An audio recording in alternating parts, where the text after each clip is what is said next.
Hi there.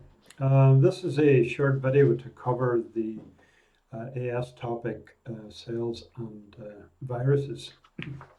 Um, to get full benefit from this video, you need to have a copy of my notes because I make reference to them fairly regularly. You should also have in front of you a set of past paper questions and also short questions on this topic. So I'm going to go through this topic now, looking at the questions and accentuating the parts of this topic that tend to generate exam questions. So I suppose where we start is with types of cells, eukaryotic and prokaryotic cells. At GCSE, if you were asked about different types of cells, you would have just said there was plant cells and animal cells. At AS level, you discover then that it's a bit more complicated and that all the organisms on this planet essentially consist of cells, and there are two types of cells, prokaryotic cells and eukaryotic cells. For all intents and purposes, um, the only group of organisms on this planet with prokaryotic cells are the bacteria. And the group bacteria are actually referred to as prokaryotes because they have prokaryotic cells. Now, the first sort of question that you would come across at AS would be a question where you have to possibly compare eukaryotic and prokaryotic cells. Um, and on page 1 of the notes there you see a prokaryotic cell, and you basically need to know its main features. It's basically what I would describe as an open plan type cell with no compartments, no organelles, no membrane bound organelles inside. The features in the cell are all loose or free in the cytoplasm. And notably, there's no nucleus present, um, and other organelles such as mitochondria or chloroplast, there's no evidence of any of those. So this is a cell that lacks a nucleus, and its DNA is not, since there's no nucleus, its DNA is not inside the nucleus on chromosomes. Its DNA is actually free in the cytoplasm, and it exists as circular loops of DNA, circular DNA, in the form of plasmids or larger loops of DNA. A few other features, just to notice, it's got glycogen granules, glycogen, so it's got the same storage carbohydrate compound as humans, human cells, animal cells, glycogen granules. It's got ribosomes, and of course you learned from the molecules that ribosomes are where the proteins, where it synthesizes its proteins. It's got a cell membrane, it's got cytoplasm, and usually it's got a cell wall, and the cell wall is made of something called peptidoglycan or peptidoglycans or murine. In different textbooks call it different things, and it may or may not have a slimy capsule on the outside. So these prokaryotic cells apparently were the first type of cell that maybe existed on this planet. So they're a kind of a basic type of cell. And the eukaryotic cells then are considered to be a much more recent development, and they're much more complex cells with many more complex features. So eukaryotic cells then are the types of cells that you find in all other organisms essentially other than bacteria. And so all other organisms other than bacteria are often referred to as eukaryotes, eukaryotic organisms. And here we have animals, that's our cells, human cells, animals and plants and fungi, to name the main groups that are eukaryotic. So typically an exam question might ask you to compare eukaryotic and prokaryotic cells as per the first question 1 here. Although the typical question would be as complex as that. I've added in some extra features there, extra questions just to generate and develop your knowledge. Okay. So the table on page 3 of the notes then essentially needs to be learned. The key features um, with the ribosomes and the capsule and so on and so forth. So you need to essentially sit down, sheet of paper, get out a sheet of paper and a table and learn that table off and know the key features there. After we've talked about prokaryotic and eukaryotic cells, then essentially prokaryotic cells are not discussed at all much more in the course. The rest of this topic essentially is about eukaryotic cells. And here we have, we're looking at plant cells and animal cells as we know them, and they're both eukaryotic cells. And we're looking at the main features. And the key feature, one of the key features of eukaryotic cells is they do have a nucleus. And a nucleus consists of a structure that has got a double membrane around the outside with pores, and inside you have DNA stored either as chromatin, which is a kind of a loose form of DNA, or in a more structurally folded up form of DNA wrapped onto chromosomes. And I'll look at that a wee bit more in detail in a moment or two. But essentially there's a nucleus with DNA inside it, whereas the prokaryotic cell doesn't have a nucleus with DNA. And here you go on page 4, then you have a list of the main organelles that you need to know about. So you essentially, in the first instance, you need to know what each of those organelles is associated with. So mitochondria associated with respiration, chloroplasts associated with photosynthesis, and so on and so forth. As you move down the list there, slightly less important organelles such as vesicles and microtubules and so on. But essentially you need to know the main features of those, main function of those organelles. On page 5, pictures of animal and plant cells. And I refer you then to question, I think it's question 7 in the question booklet, which essentially is asking you about the structure of an animal cell, asking you to identify features in that cell. Well, actually, it doesn't ask you to identify them; it asks you to indicate which feature is which cell structure, which organelle is associated with a particular function. Might be useful just an extra exercise here to indicate what the just to label the structures there. So A would be the cell membrane, B would be something called centrioles, which are associated with spindle fibers for cell division. C would be smooth endoplasmic reticulum, D would be a nucleolus, E would be the Golgi apparatus or Golgi body, F would be mitochondria, and G would be a rough endoplasmic reticulum, RER, rough endoplasmic reticulum. So in essence, you need to be able to identify all the features in animal and plant cells. Just having a wee quick look at the plant cell there. There are many extra features that are not in the animal cell that would need to be identified. So plant cells have extra features such as a vacuole, of course, and then the membrane around the vacuole, which has been asked on occasions, called a tonoplast, T-O-N-O-P-L-A-S-T, tonoplast. Plant cells also have plasmodesmata links, which are areas where the cytoplasm of one plant cell runs through into the next plant cell through the cell wall. So they're linked areas of cytoplasm between plant cells, which are to do with the transport between plant cells from one plant cell to the other. So sorts of things. Water might be moving from plant cell to plant cell through the plasmodesmata. And of course then you have chloroplasts. Now, page 7, page 8, students maybe get overwhelmed by all the different organelles that are present in eukaryotic cells. I would summarize it down to about eight organelles here.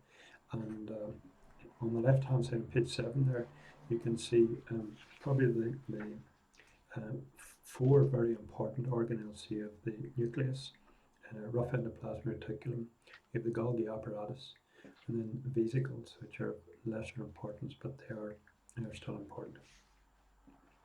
So I'm just going to leave those initially, the actual internal detail of the nucleus and so on, and the Golgi apparatus. And just for a moment or two, I'm just going to focus on page 8 on the mitochondria and chloroplasts. Mitochondria you certainly have to know its structure then with its double membrane. Its inner membrane folded to increase surface area. To increase surface area for what? Well, the inner folded membrane is the foldings of the inner membrane are called cristae, and they're associated with processes in respiration. Actually, the cristae create a large surface area to position the molecules which are involved in respiration on those surfaces. So more surface area for more respiration reactions. That's a simple way to think about it. And chloroplasts then have been asked about. Notice that the mitochondria has a double outer membrane. Chloroplasts also have a double outer membrane. Inside chloroplasts you would find starch grains. Starch grains are the product of photosynthesis. The glucose made in photosynthesis, because photosynthesis happens inside chloroplasts. Chloroplasts are where chlorophyll is stored, and photosynthesis happens there. And the product of photosynthesis, of course, glucose, and the glucose then is stored in the form of starch. Starch is a more compact way of storing glucose. It's a good way of storing glucose. It's more compact and it has no osmotic effect on the chloroplast. And you come across that idea in the cell physiology topic. The structures inside the chloroplast, then you'll see there's a lot of membranes, sometimes referred to as lamella. And then in certain regions of the lamella, the membranes are stacked into little stacks called grana. And these membranes, as with the cristae and the mitochondria, these membranes are about creating a large surface area. And a few years ago they asked us what suggests the role of the membranes inside the chloroplast. And the answer essentially is that the membranes inside the chloroplast provide a large surface area. So that's your chloroplast. And these are your membranes. You have regions of membranes which show a sort of stacking arrangement, and that's your grana or your grana. And on the surface of these membranes, you have located chlorophyll molecules. So if you wonder where are the chlorophyll molecules in the chloroplast, actually they're located on the surface of these membranes. So what is the function of the membranes? The membranes are there to create a large surface area on which to position the chlorophyll molecules. Why do you want to place the chlorophyll molecules on a large surface area? Well, the idea is that if the chlorophyll molecules are sitting out on surfaces, positioned on lots of surfaces, then if you have a light ray comes into the chloroplast, or light comes into the chloroplast, it's more likely to strike a chlorophyll molecule if the chlorophyll molecules are laid out on surfaces. So a very large surface area of chlorophyll molecules laid out means that there's greater absorption of light, and therefore in greater absorption of light, then more photosynthesis. So the chlorophyll molecules are positioned on the surface of the lamella cristae. Smooth endoplasmic reticulum then you associate with making lipids, and microtubules and centrioles are associated with spindle fibers for cell division, and we'll deal with that in the cell continuity, cell division topic. Now, I deliberately left the other four organelles on page 7 because I want to consider them together as a group. And this helps to make some sense of all these different organelles. So you understand the mitochondria for respiration and the chloroplast are for photosynthesis. But all these other organelles seems to be a lot of organelles, and you're not quite certain what they're involved in. Well, here's a useful thing, an easy thing, a good thing to know, is that the four organelles on page 7, the nucleus, the rough endoplasmic reticulum, the Golgi apparatus, or Golgi body, whatever you call it, and the vesicles, are uniquely linked or involved together as a group of organelles that are working together for one specific function within the cell, and that specific function is the making of proteins. Cells make a lot of proteins. Cells make proteins. Proteins are very important for the cell. Nearly everything in biology is a protein. Everything that's important in biology is a protein. So you have enzymes, first and foremost. Enzymes. The cell makes lots of enzymes. Remember from GCSE, the purpose of the cytoplasm apparently was where chemical reactions happen. And these chemical reactions are driven or made to work by enzymes. So cells make lots of enzymes, and the enzymes are proteins. There are lots of proteins in the cell membrane. and you may have studied that in cell physiology, channel proteins and carrier proteins and so on. And these proteins are also made by the cell. Cells make lots of proteins. White blood cells make proteins called antibodies. Proteins on the surface of organisms called antigens indicate whether the organism belongs or not in the immune system. Hormones, most hormones are proteins, and so on and so forth. So cells, this is a key point, cells make a lot of proteins. And these four organelles, the nucleus, the rough endoplasmic reticulum, the Golgi apparatus, and the vesicles, are linked together in a chain, as it were, in the process, the making of proteins. Okay, and this is a very common question then to be asked in this topic. It's probably the premier essay question that you get asked in this cell topic. And you can see there question 12 from a few years back. Essentially, it sets out the nucleus, RER, Golgi, and the vesicles, and asks you to describe for 12 marks the role of each of those four in the making of proteins, the making of cell proteins. So those four involved in making cell proteins. So that's what I'm going to look at for a moment or two now, just to deal with that particular essay, since that is the major essay. That's the major essay topic for this topic. And if you turn to page 11 there, I basically describe then how these organelles work together to synthesize cell proteins or make cell proteins. So you have the nucleus, RER, Golgi, and the vesicles that are produced. So you have 12 marks essentially for that essay, and you'll see there on page 11 I have a diagram, and on page 11 I have a list then of points for these different organelles. Essentially, those points there are just the mark scheme from that essay question, from essay question 12. Those are simply the marking points. I wanted to slim them down a bit and maybe remove the less important ones, but having looked through them, I realised they were all valuable, and for some students would remember some of them and others would remember others, so it's valuable to have them all there. So there you are. Now we're just going to talk then briefly about how those different organelles are involved in making proteins. So when you start off with the nucleus there, you'll see the nucleus and RER have been grouped together. So you can start off by saying that the nucleus contains nucleolus, and the nucleolus is responsible for making ribosomes. And ribosomes are present on the surface of the rough endoplasmic reticulum. It's called rough endoplasmic reticulum because of its rough surface, and the roughness is due to these beady ribosomes that are present on the surface. So that's the role of the nucleolus is to make those ribosomes. And then you'll have to have something then, say something about the role of DNA in the making of proteins. Even back at GCSE, you knew something about this. The standard question at GCSE was, what is the role of the DNA code, or what does the DNA code for? And the answer was proteins. DNA is a code, a set of a base sequence, a set of instructions, that allow the cell, tell the cell essentially how to make its proteins. So you're going to get a mark there for saying that inside the nucleus you've got the genetic code which is present on the DNA, or say something about the DNA base sequence is a code for proteins. Now you might ask, how exactly is DNA a code for proteins? Well, the cell has to make a protein. It doesn't know how to make the protein. Think about it that way. It doesn't know how to make the protein. What does it not know about it? It doesn't know the order in which it should join its amino acids together to make a polypeptide.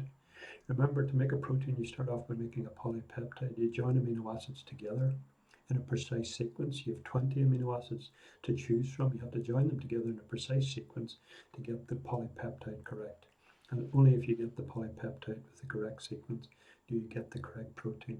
The sequence of amino acids in the polypeptide is referred to as the primary structure of the polypeptide. And that's what the DNA code is for. The sequence of bases in the DNA tells the cell, and it tells the cell the order in which the cell should join its amino acids together so as to make its polypeptides. So you'll see that's a mark there. It says the DNA code determines the sequence of amino acids in a polypeptide chain. You could say it determines the primary structure of the polypeptide chain. That's the same thing. And then also, the DNA code is inside the nucleus. You need some means of transferring the DNA code or carrying the message that's stored in the DNA code out of the nucleus, out into the cytoplasm to the ribosomes on the RER, because the ribosomes at the RER are where proteins are actually made. So you've got the code inside the nucleus. You can't take the DNA out of the nucleus. There was a recent question that asked why not, and there was two marks given, and the first mark would be that the DNA is much too large a molecule to go out of the nucleus, much too large a molecule to go out. And the second thing is that the DNA inside, when it's inside the nucleus, it's wrapped around a protein called histone proteins. So it's entangled with histone proteins, so it simply can't leave the nucleus. But the code, the message on the DNA, can be copied onto another molecule called messenger RNA. And it then can leave the nucleus and go out to the ribosomes. So the messenger RNA is like a copy of the DNA code that travels out of the nucleus, out through a nuclear pore, and it goes to the rough endoplasmic reticulum or to the ribosomes. And then a mark for saying that the rough endoplasmic reticulum and the ribosomes is the site, is where proteins are actually made, where proteins are actually constructed. So there you are. I think there's 1, 2, 3, 4, there's 6 points there for the nucleus and the RER, and you probably would need to be getting most of those 6, maybe at least 5 out of the 6 to get the full marks in the essay. So the proteins are made at the rough endoplasmic reticulum. Where exactly are the proteins at?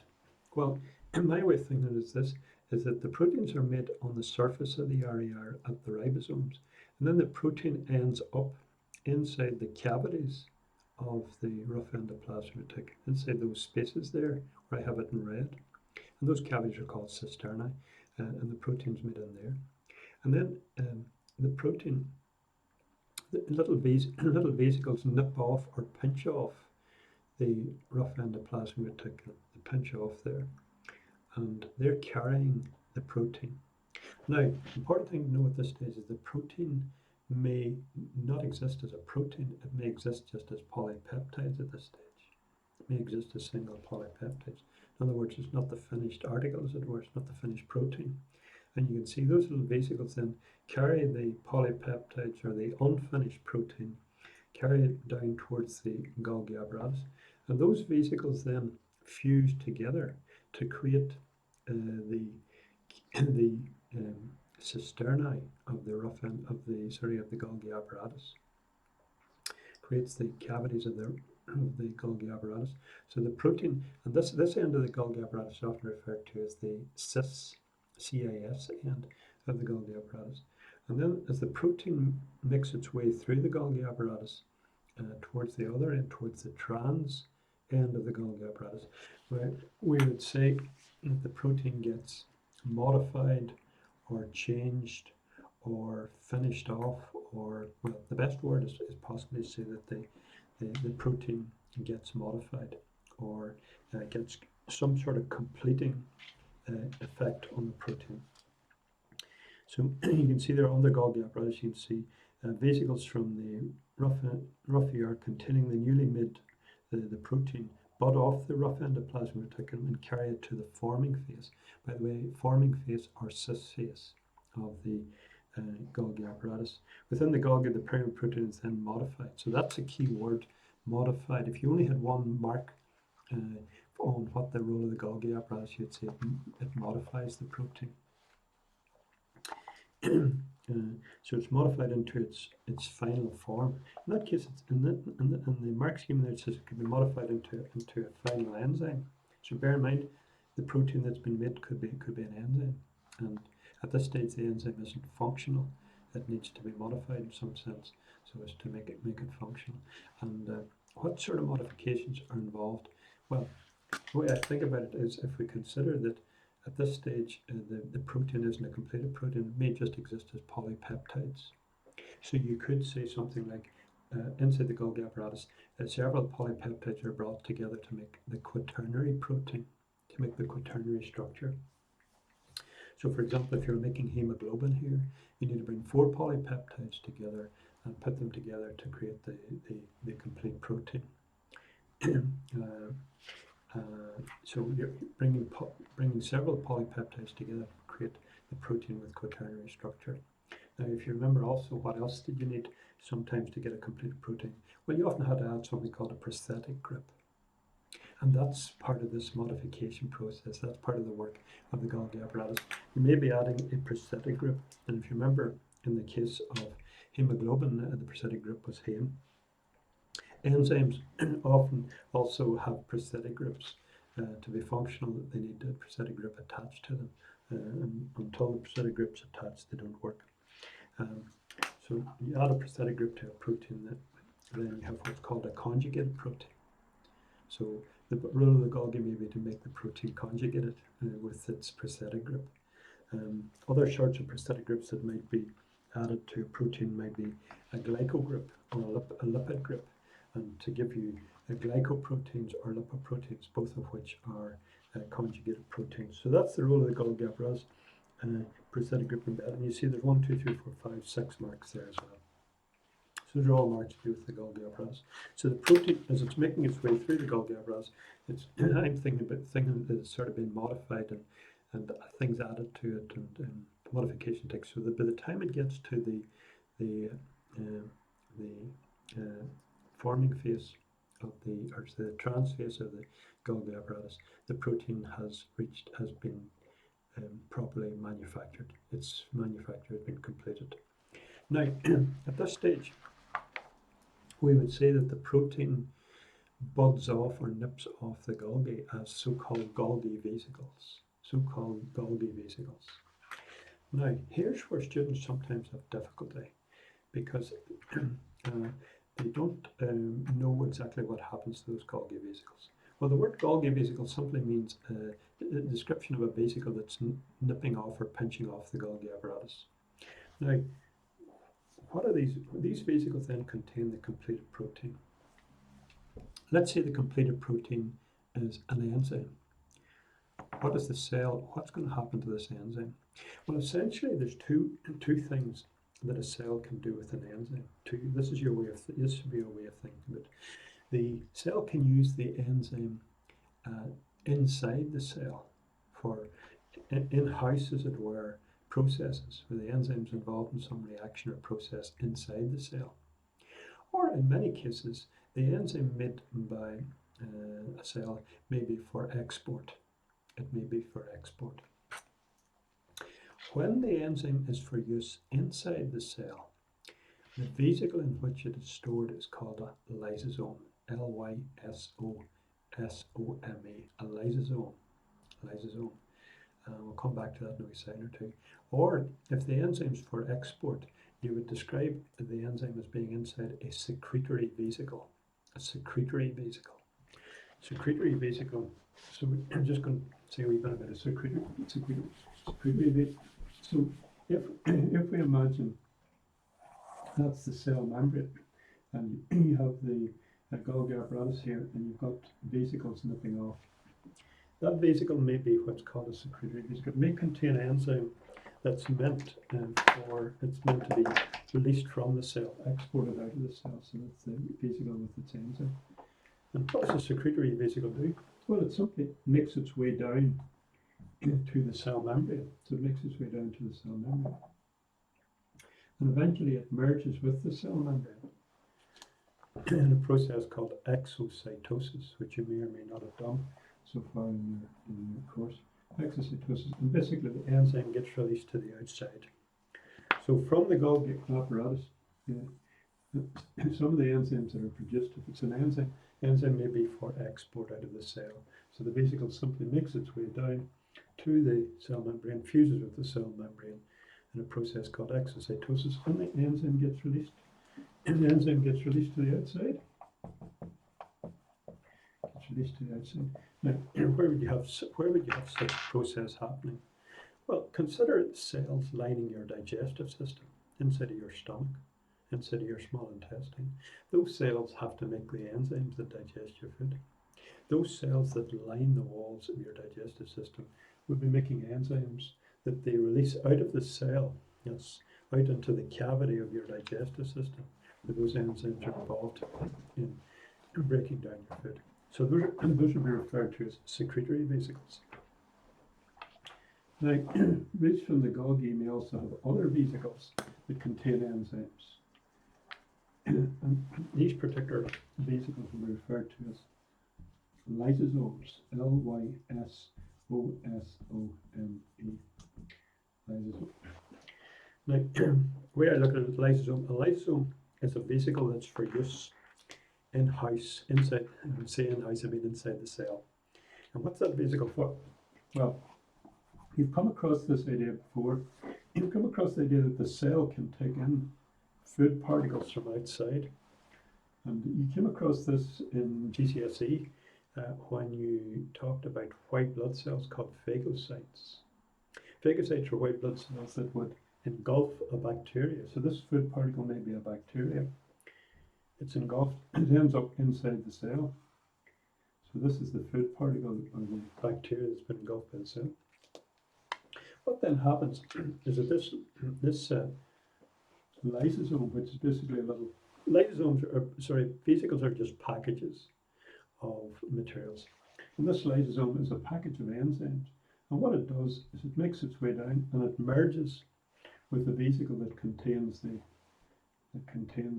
food. So there it is. So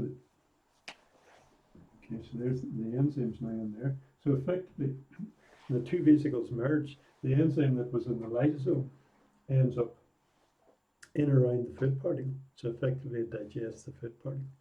So in GCSE, if you remember, this is a feature that you came across with white blood cells. And you said white blood cells could engulf bacteria. Essentially, this is engulfing. At AS level, we refer to this as endocytosis, or strictly speaking, phagocytosis, taking in a food particle from outside. And you said it engulfed the food particle, or engulfed the bacteria, and then digested it using enzymes. The enzymes that it used to digest it were contained in vesicles called lysosomes. Okay, so whilst these other enzymes are for export, some enzymes are for use inside the cell, and those enzymes are contained inside the lysosomes. Just for completeness, these other vesicles we refer to as secretory vesicles. Secretory vesicles. And in biology, the word secretory means it's being exported out of the cell. Secretory vesicles being exported out of the cell. So you end up, the cell could have made enzymes, and that's what the enzymes are used for. But of course, the cell can be making lots of other kinds of proteins, and you'll see there, and we're going to talk through the points there. You can see vesicles bud off the mature face of the Golgi. This is the mature phase. This is called the forming phase. This is the mature phase or maturing phase. Secretory vesicles will carry enzymes to the cell surface membrane. This is the cell membrane, where they fuse and release their enzymes to the outside. Other vesicles may carry glycoproteins or something to the cell membrane, where they become incorporated into the cell membrane. Well, when you do the cell membrane properly, completely, you'll realize that the cell membrane has lots of phospholipids. If you remember, it's got phospholipids, it's made of phospholipids, but there are also lots of proteins in the cell membrane. So I'm just going to draw a channel protein there in the cell membrane. And in these channel proteins,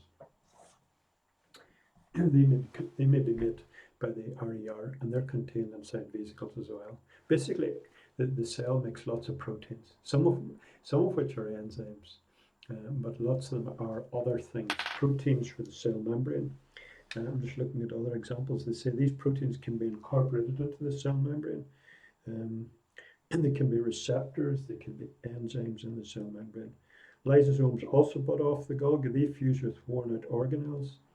So these lysosomes contain enzymes that digest engulfed food particles, but they may also destroy old organelles that are damaged. These enzymes are used to basically recycle old mitochondria and other bits and pieces of cell debris that are present inside the cell.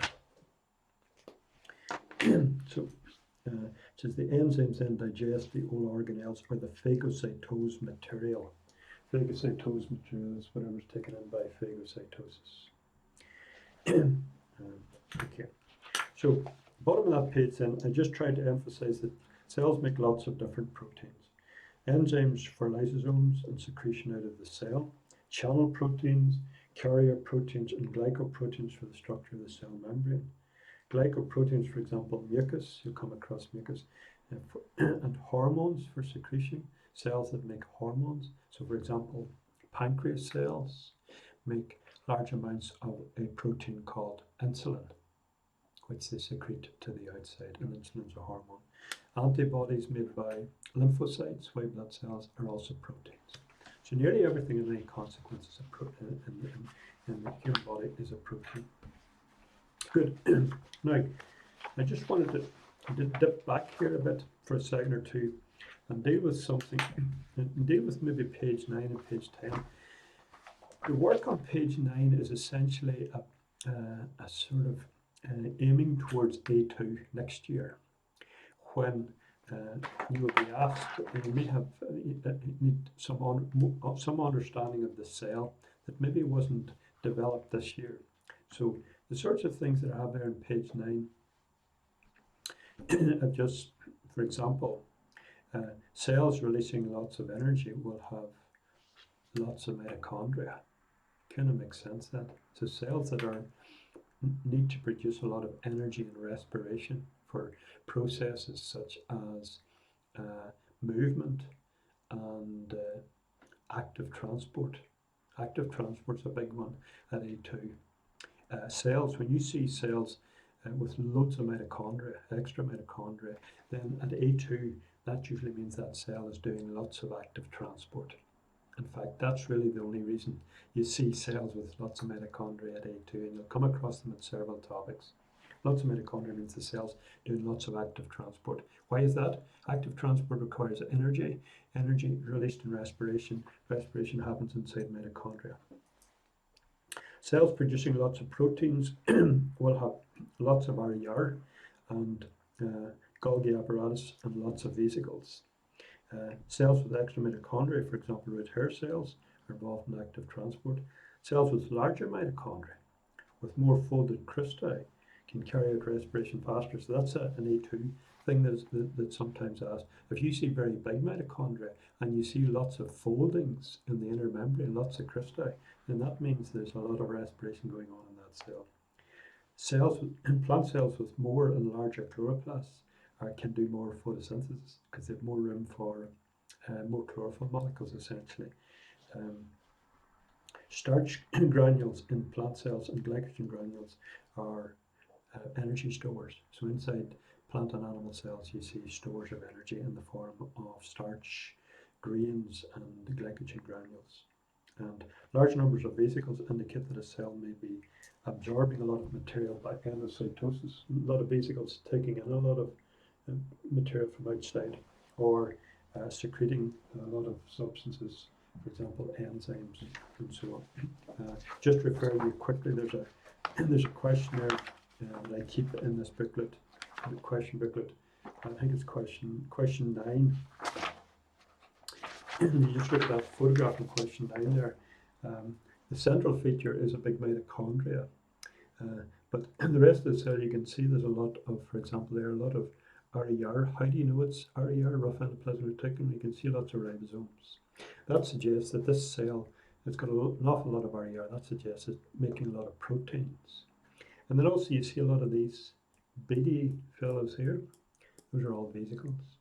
So that suggests this cell's making a lot of some particular protein, and these vesicles would indicate possibly that this cell is involved in secreting this protein, in other words, releasing this protein to the outside.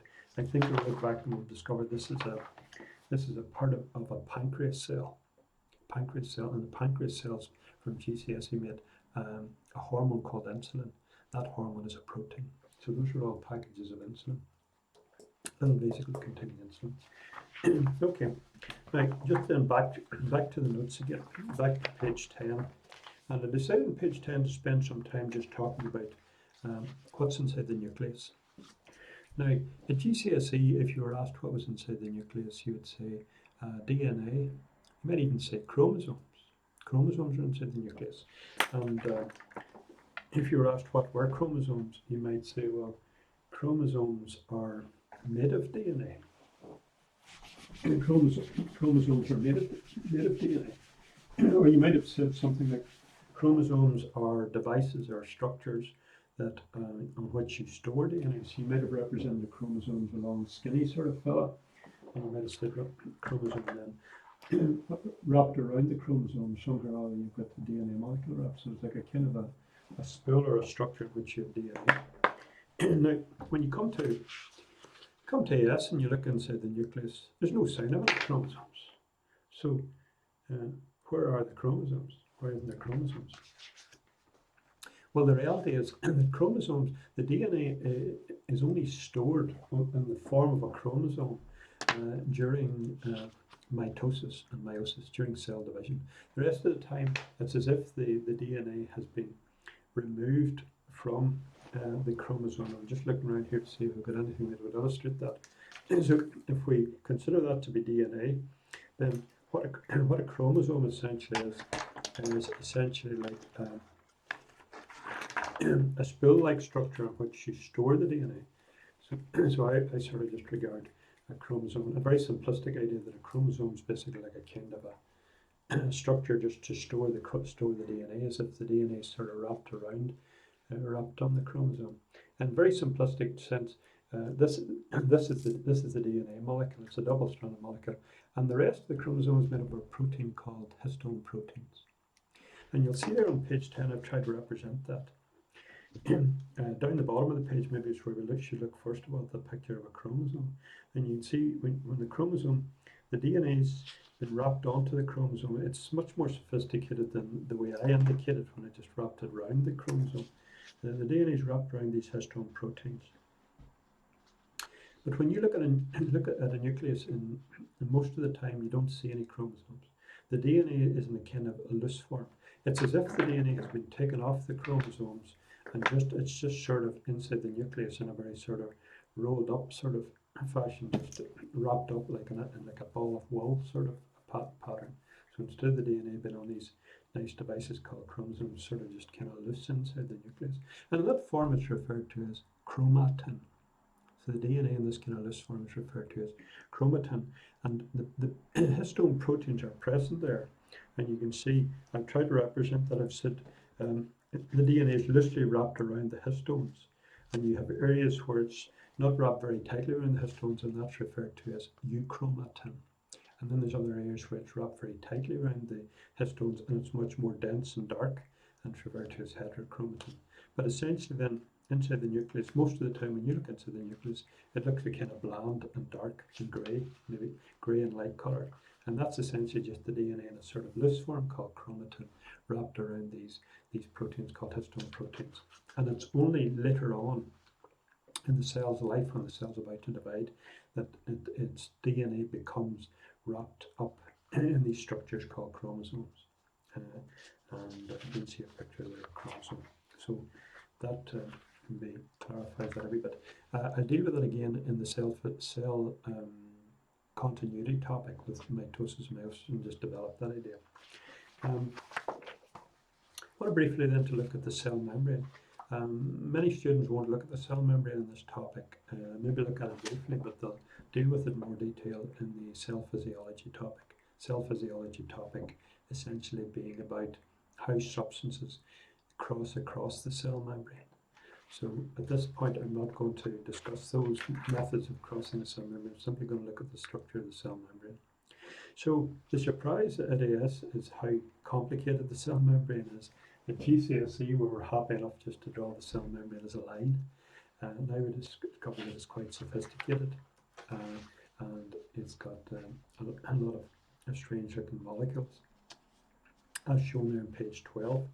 Essentially, it's made up of two layers of phospholipids. And if you've done the molecules topic, then you recognize these phospholipids as being like a kind of modified lipid with a head end and two tails, as it were. And the head end being hydrophilic and the tail end is hydrophobic. Essentially what that means is, and I often sort of illustrate it this way, say if you have a beaker of water and you put some phospholipids into that beaker of water, the phospholipids would tend to stand on their heads with their, as it were, their legs or their tails in the air. And why they do that is that the heads of the molecule are hydrophilic. They're attracted to the water, whereas the tails can't get far enough away from the water. They are hydrophobic. So that's the nature of these molecules. And we see that the cell membrane is made up of two layers and with the tails together in the cell membrane. And sometimes you get asked then why. You'll see there questions asked. Why do the phospholipids in the cell membrane arrange themselves in this fashion? In other words, why do you have two layers of phospholipids with their tails together in that particular fashion?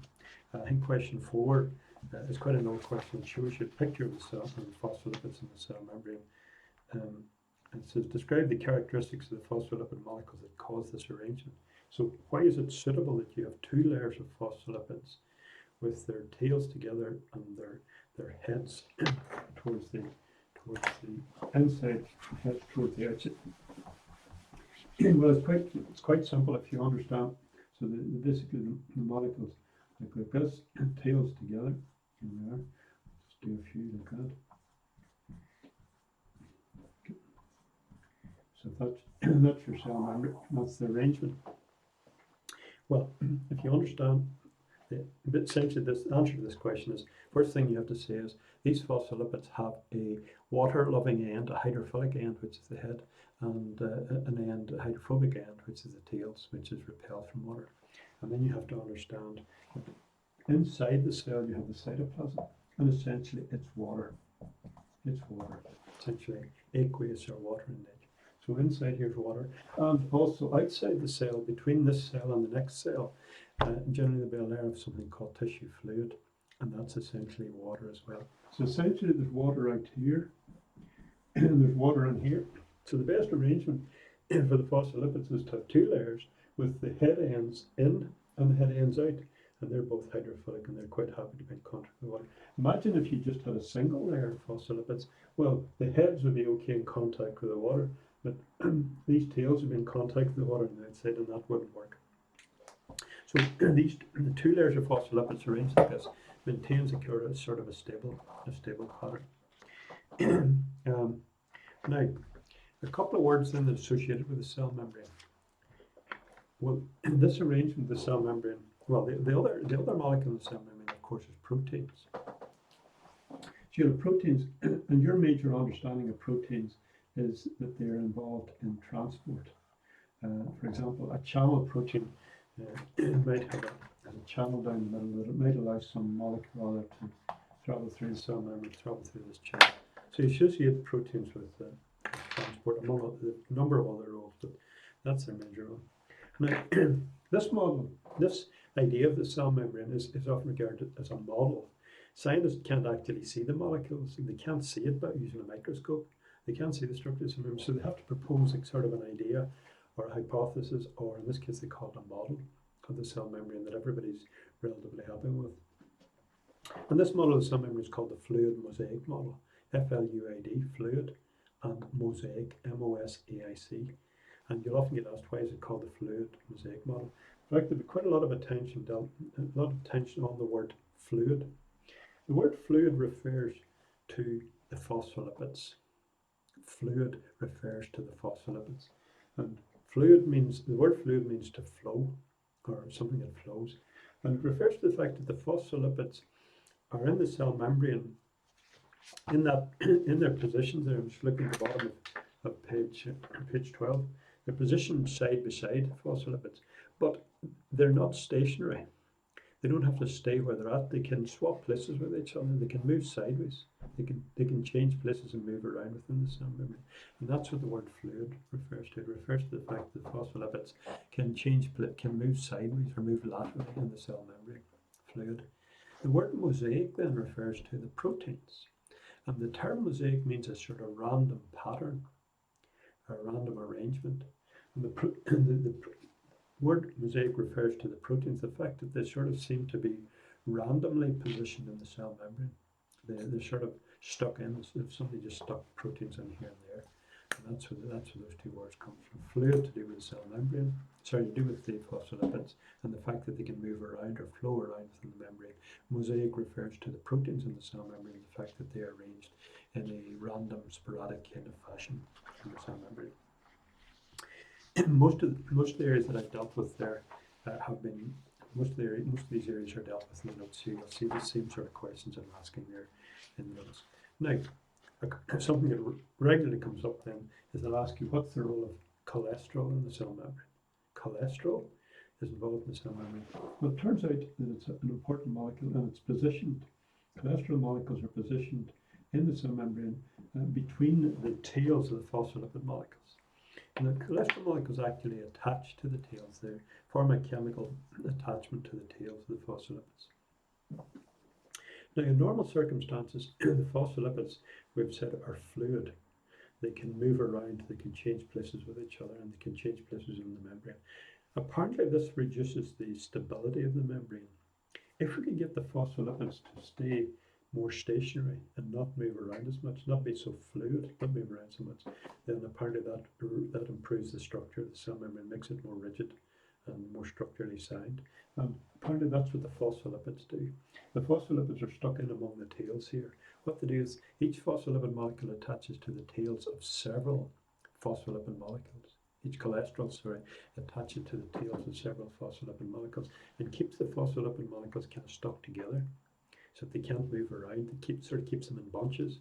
And so cholesterol is said to reduce the fluidity of the cell membrane. It prevents the phospholipids moving around so much. What's the advantage of that? The advantage of that is that improves the structural integrity of the cell membrane, or gives the membrane more structural more strength, more structure. So you'll often get asked that question.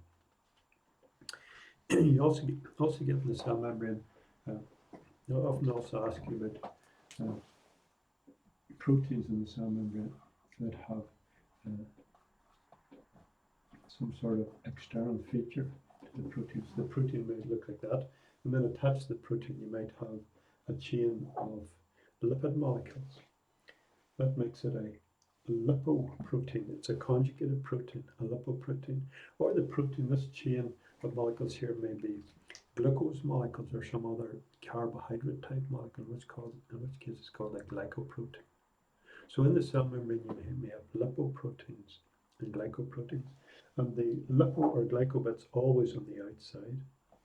And if you have several of these proteins in the cell membrane, lots of these proteins in the cell membrane, then you have these features on the outside.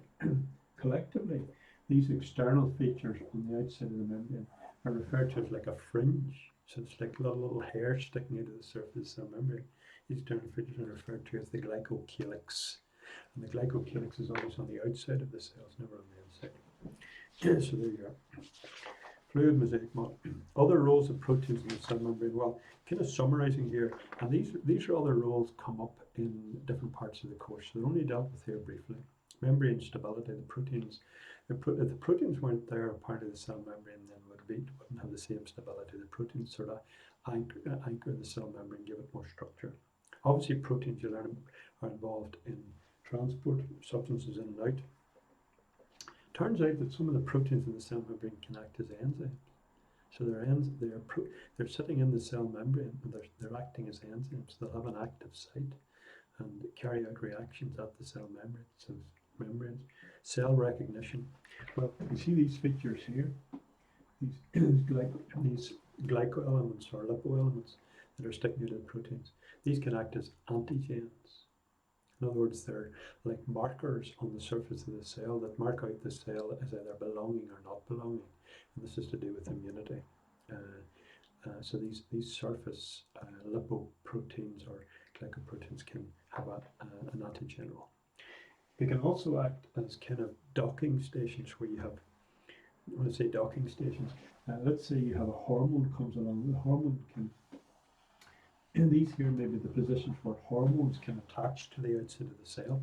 So the hormone attaches onto the surface feature, and in that way it attaches to the cell, and then the hormone controls some of the events that's taking place inside the cell. You'll come across that later in A2 when you're looking at in the kidney, for example. Now, very briefly, this topic is also has to refer to. We're looking at plant and animal cells essentially. We have to say something about fungal cells, fungi, and we also have to say something about viruses. So fungi is also dealt with in AS2. Fungal cells, you need to know the unique features of fungal cells. Fungal cells have a number of unique features. They may be multinucleate, many nucleuses. They have a cell wall, right? Or a cell wall like plant cells, except the cell wall is made of chitin. And they may also have vacuoles.